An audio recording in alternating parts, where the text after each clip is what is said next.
Please.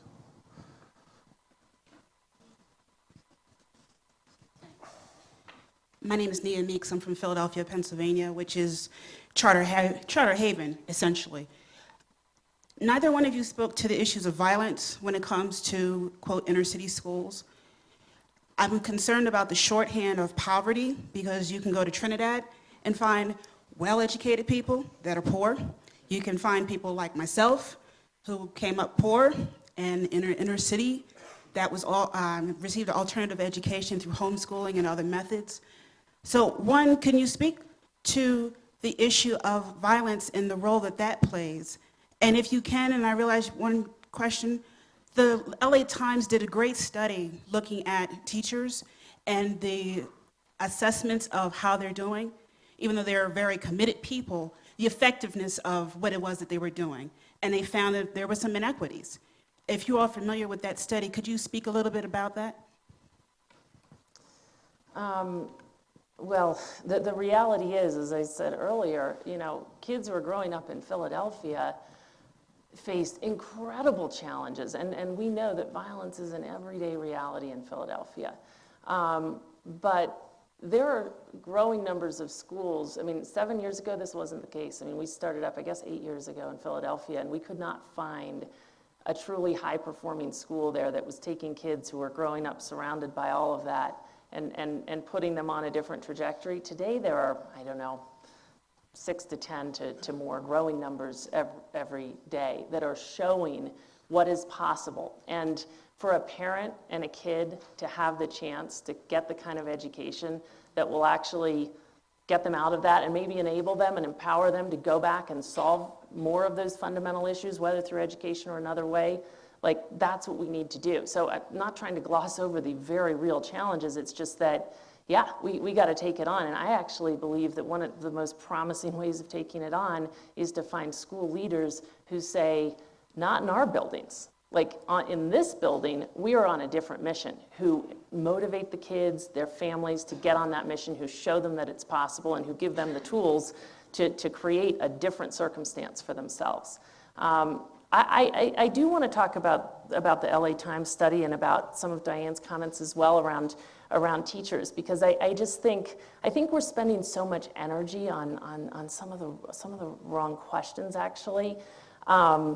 Like I know I keep going back to this, but really, like we've learned in the last 20 years that we can have schools that make it possible for not superheroes, but hardworking, committed teachers to be part of something that truly changes their kids' lives. Schools in our most impacted communities, and we should ask ourselves how to grow the number of them. Not how to fix the teachers, right? Like, we need whole schools that make it possible to teach in transformational ways. It's just a very rare person who can have the kind of meaningful impact we need to have for kids who are facing the circumstances you're describing in Philadelphia outside of the context of a different kind of school. I know these people. I mean, we have some of them, but they're very, very rare, and we would need 1 million of them. So I don't think, I just don't think, I think teachers can be part of the solution, a massive and critical part, but we should view this not as a fix the teacher problem, but as a fix the organization problem. And as someone who runs an organization, if someone asked me, hey Wendy, you want a free LA Times ad? You can list all your employees and their performance ratings, you want to do it? I would say, not on your life. Like, you couldn't do anything to get me to do that. So it just tells me that our analysis here about like what we need to be doing, like we need to help develop those teachers who aren't as good. We should move some of them out. We should develop all of our teachers a lot more than we do. But the key question is, how are we going to get more school leaders who have what it takes to actually do that? How are we going to create the governance and the policy structures necessary to make it much easier to create more of these schools? We're just spending so much energy talking about entirely other things than, wow, we found a solution to the epidemic. Let's blow it out. Like, we're not spending our energy there. Well, I think Wendy and I agree on a lot of things, and if we sat together and talked about those, we would find that the outlier areas are smaller than the things we're together with. We want the same goals. But I want to talk about the LA Times study because I was one of those people who was quoted in the LA Times saying it made me sick to my stomach.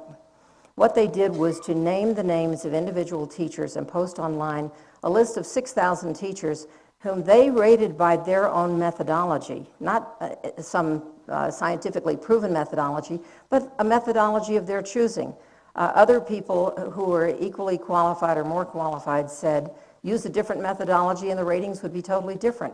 Instead of a teacher being labeled ineffective, that teacher would be labeled effective. So it was a completely arbitrary judgment on their part, and I know that there have been many studies, I've read them all, of these effectiveness ratings, and they come down always to the same point. There is a huge range of inaccuracy, and there was a study done of the New York City's ratings of teachers that found that a teacher could be rated in the 43rd percentile, but she might, because of the margin of error, she might actually be at the 15th percentile or at the 71st percentile, and you'd be quite right to call her average, above average, or below average. All of them are true. Let me give you one other example of how ridiculous this is. My youngest grandson is starting public school in September, and I sat with his principal, and she told me about a teacher in a gifted class who, the class entered her class with an average of 3.97 out of 4. They were gifted children. They're right at the ceiling. At the end of the year, they were at 3.92. 5/100ths of a point caused her to be rated at the 6th percentile, one of the worst teachers in New York City, meaning she can't be eligible for tenure and she's going to be first in line to be laid off. And the principal said to me, this is one of my best teachers. I've been in her classroom time and again, 5/100ths of a point on a standardized test, and she's terrible. This is a ridiculous way. Naming names is a very bad approach to building up the teaching profession, and the more you do it, the more you emphasize teach to the test, no matter how lousy the test. I think you both just agreed on all that stuff then, right? Basically.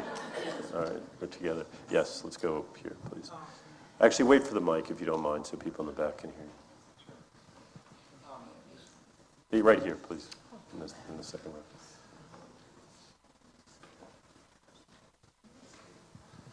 Question for you, Wendy and Diane. You've agreed on that we have a big problem with poverty in the U.S. and a big problem with low educational outcomes. When we've seen strides before in other areas of life, it's been when there have been effective solutions that have been used to advance progress. I guess my question for each of you, you've both talked a little bit about it, but I'd love each of you to share kind of your crisp, forget the problems we've talked about, what do you think are the most important solutions to advance educational achievement for kids? If you were leading a city, leading a state, what are the most important, concretely, and what's the evidence that you've got to support those solutions? What an excellent question. Let's treat this as a lightning round, and I know a complicated problem, horrible to try to oversimplify it. Let's oversimplify 3 sentences, the 3 top 1, 2, 3 things, specific policies that would make a difference. That's what you're asking, right? Okay. Well, the first thing I would do would assure that every child attending a school in the United States, at least a public school, would have a curriculum that it was a full rounded curriculum where they had the arts and science and history and geography, and teachers who were well educated and prepared to teach all of those subjects, foreign languages, and that number 2, that testing was used as a barometer and as a measure and not as a way to hand out rewards or punishments to the schools or to the teachers. And number 3, I would have the government, through whatever mechanisms, March of Dimes, assure that every woman in this country who is poor and can't afford it has good medical care and good nutrition during her pregnancy. I would first of all do everything possible to push out responsibility and, flexibility to our school leaders. I don't think we'll ever make more than incremental progress by treating this as a central fix the system, fix the teacher's problem. So that's number 1 for me.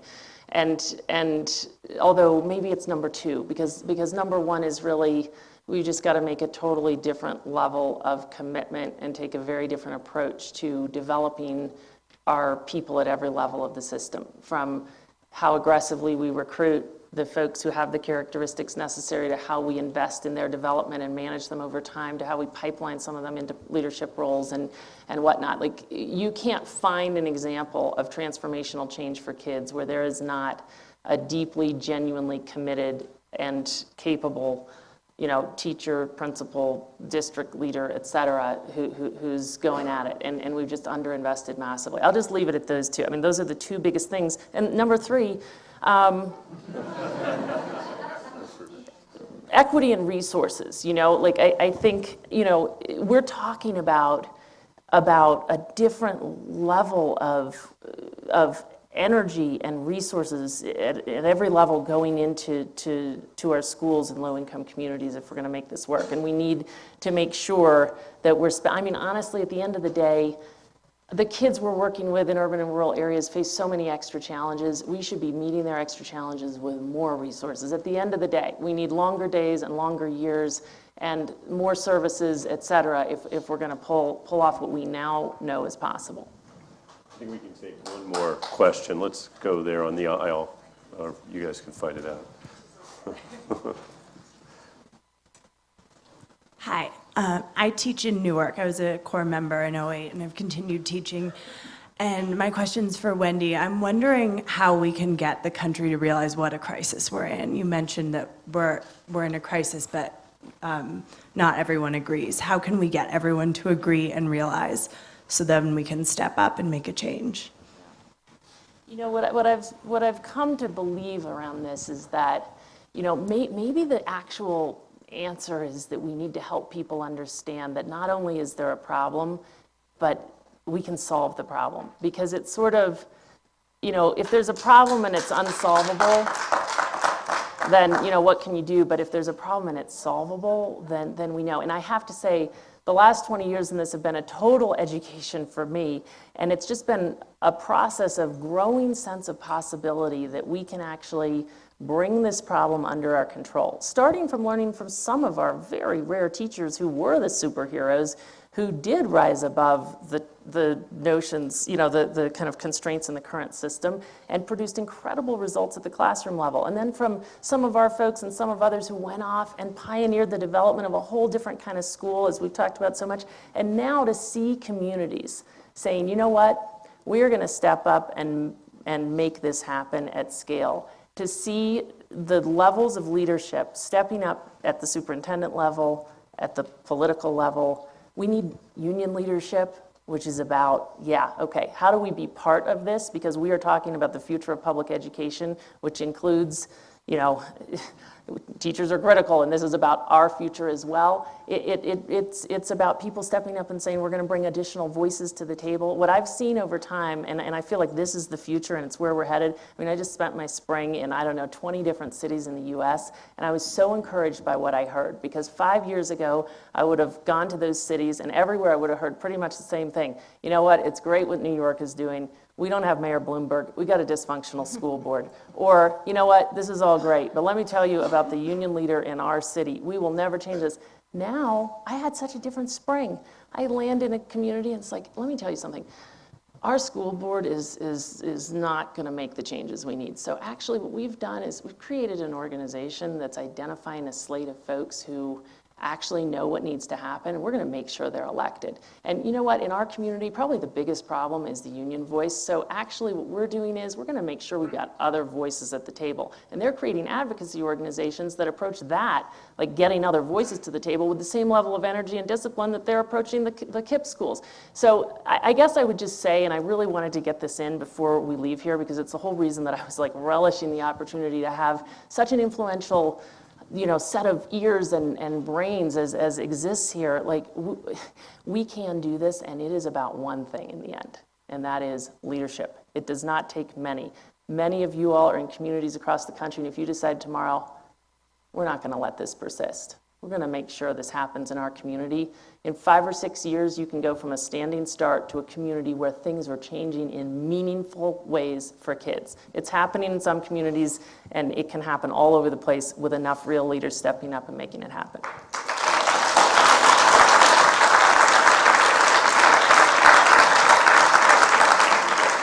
Diane, you get the last word here. Well, I've spent the last 40 years of my life writing about education.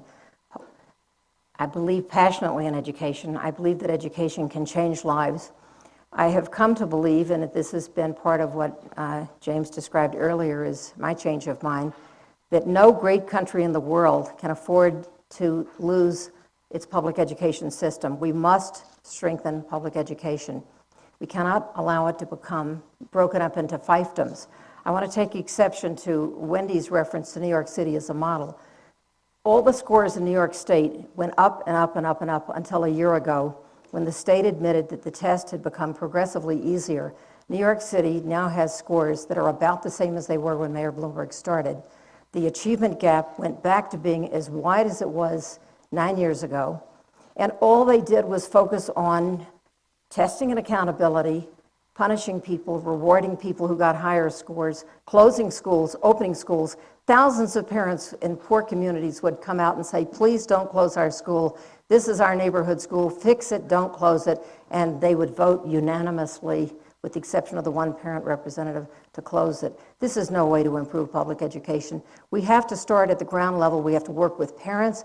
We have to work with higher education. We have to bring community organizations. We have to respect our teachers. We have to make the teaching profession a respected profession so that young people want to be teachers. They come in with a sense of passion, and they don't have the feeling, as so many students have said to me, I'm afraid to become a teacher. What if I go into a poor school and they close it the next year? I'll be stigmatized as a failing teacher because I took a risk of going into a school that was a low-income school. We have to change the whole rhetoric about education to once again have people believe the test scores are not the end of education. Character, integrity, decency, responsibility, good citizens. I know this all sounds like, oh gosh, how do you measure that? Well, you don't measure it. And we have to have great I have people. to say one thing. Keep going. Can I get the next I one? hate to let live the idea that New York, I mean, honestly, forget the state tests. I will ignore them because there's so much debate about them. The national norm tests that no one's questioning, fourth graders are performing a full year ahead where they were 7 years ago in New York. Wendy, they took the scores from the year before Bloomberg's reform started and added it to their own scores. Their scores are New York City scores, and I live there and I study this. Me too. No larger gains than other cities, honestly. I encourage everyone to go see for yourself, study for yourself, New York, New Orleans. It can happen. We can make it happen more. No, thank you both very much to our panelists.